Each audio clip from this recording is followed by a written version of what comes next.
పొద్దున్న చూస్తా ఉన్నా, నిన్న వైఎస్ జగన్కి రాళ్ళు ఇసిరారంటే ఎవరు?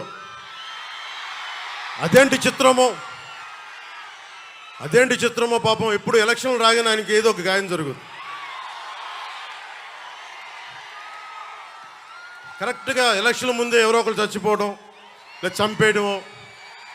అంత హై సెక్యూరిటీ సిఐఎస్ఎఫ్ ఉన్న వైజాగ్ ఎయిర్పోర్ట్లో 2019కి కోడి కత్తితో గాయం చేశారంట అక్కడ. సరే, మనందరం ఏం చేసాం? జనం కూడా ఏంటి కదా, మన తిలక్ గారు చెప్పినట్టుగా, దేవరకొండ బాలగంగాధర్ తిలక్ చెప్పినట్టుగా, కొడవగంటి మనకి కుటుంబరావు గారు చెప్పినట్టుగా, మనందరం మధ్యతరగతి మనుషులు. మనందరికీ ఏంటంటే అధికారం ఉన్నోడు, డబ్బున్నోడు ఏమి చేసినా దానికి ఒక నైతిక భాష్యం ఇస్తాం. పాపం కాకినాడలో ఉండే ఒక మాఫియా డాన్ ఎవరిని కత్తితో పొడిచినా పాపం ఆయన ఏ పరిస్థితుల్లో పొడిచారో పాపనండి, పాపం చంపేశారు. వైఎస్ వివేకానంద రెడ్డి గారిని ఏ పరిస్థితుల్లో పొడిచారో తెలియదండి మాకు. 30,000 మంది ఆడపిల్లలు అదృశ్యమయ్యారని పాపం జగన్ గారు ఏం చేస్తారండి పాపం. ఇది సగటు మధ్య తరగతి మనం చేసే తప్పు. ఇది మన హక్కులు మనం తెలుసుకోవట్లేదు. జగన్కి గాయం అయితే రాష్ట్రానికి అయ్యా గాయం. మీ జెడ్ కేటగిరీ సెక్యూరిటీ ఏం చేస్తుందయ్యా? మీ జెడ్ కేటగిరీ సెక్యూరిటీ చూసుకోరా మీరు? మరి చంద్రబాబు గారి మీద రాళ్ళు కొట్టించినప్పుడు రాళ్ళ వర్షమే కురిపించారా మీరు? అప్పుడు ఏమైపోయినాయి? అప్పుడు రాష్ట్రానికి గాయం జరగలేదా? అంటే మీ మీద ఇంత గులకరాయి పడితేనే గాయం అయిపోయినట్టు. ఏమో ఎవడు చేశాడో నా సంతాపం నాకు బాధ కలుగుతుంది. నన్ను అడిగారు ఈ రోజున స్టేట్మెంట్ ఇవ్వమని చెప్పారు మా పార్టీ వక్తలందరూ. సార్, జగన్ గారికి ఇలా దెబ్బ తగిలింది అంటే నన్ను ఏం చేయమంటారన్న? ఆయనకి కొంచెం మీరు త్వరగా కోలుకోవాలని ఇవ్వంటే ఏమో అది నిజమో అబద్ధమో నాకేం తెలుసు. అతనే ఇలా టప్పుని కొట్టేసుకున్నాడేమో ఎవరికి తెలుసు? తెలియదు కదా.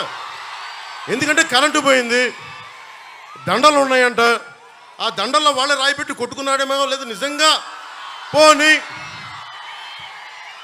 ఒకసారి నాన్న పులి కథలాగా ఒకసారి చెప్తే బాగుంటుంది. ప్రతిసారి ఎలక్షన్ రాగానే జరిగితే నిజంగా పులి వచ్చిన నాన్న పులి కథలాగా అది అబద్ధం అనుకుంటాం. సరే, నిజంగా మీ మీద రాయిసినోడిని మీరు పట్టుకోండి. ఎదురుగా పొడిచిన వ్యక్తినే ఈ రోజు వరకు మీరు పట్టుకోలేదు. జైలు నుంచి అతను బెయిల్ ఇప్పించారు 5 సంవత్సరాల తర్వాత. కోడికత్తి వ్యక్తినే.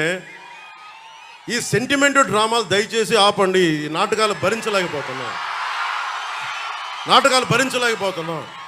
నేను వచ్చేటప్పుడు నా మీద బోల్డెన్ రాళ్ళు పడతా ఉంటాయి.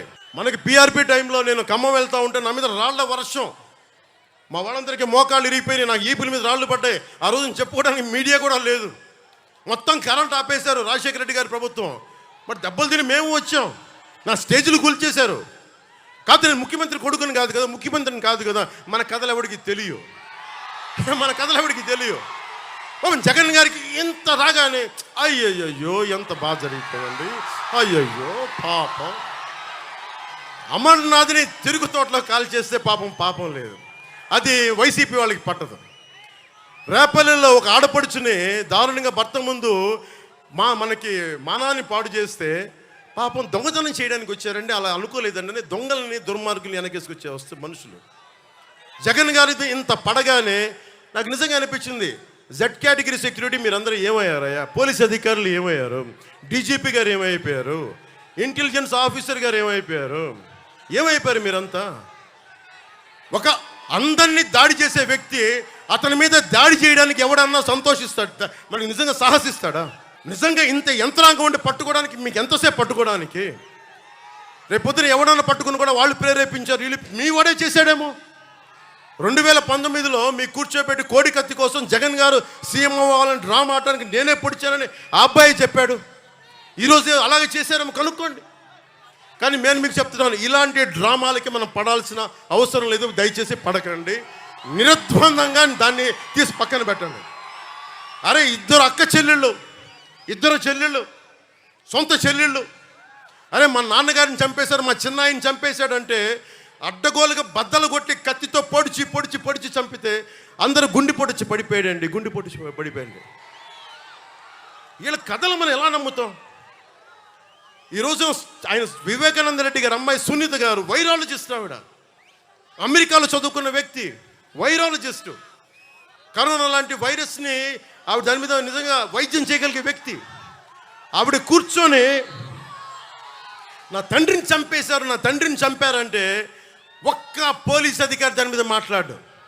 CBI central bureau of investigation వస్తే కడపలో కోర్టులోకి వెళ్ళనివ్వరు వాళ్ళని. ఇంత దారుణంగా ఉంటే మనందరం కూర్చొని చేతులు ముడుచు కూర్చున్నాం. మనకు పౌరుషం చచ్చిపోయింది, మనందరికి చచ్చిపోయింది. ఎందుకు నేను వ్యతిరేకపడడం చీలద్దు ఎందుకంటానంటే ప్రజాస్వామ్యాన్ని కూలి చేసేవాడు ఒకడు కూర్చొని మనందరినీ పొడుస్తా, చంపుతా, దోపిడీ చేస్తా ఉంటే ఎంతకాలం భరిస్తాం? ఎంతకాలం?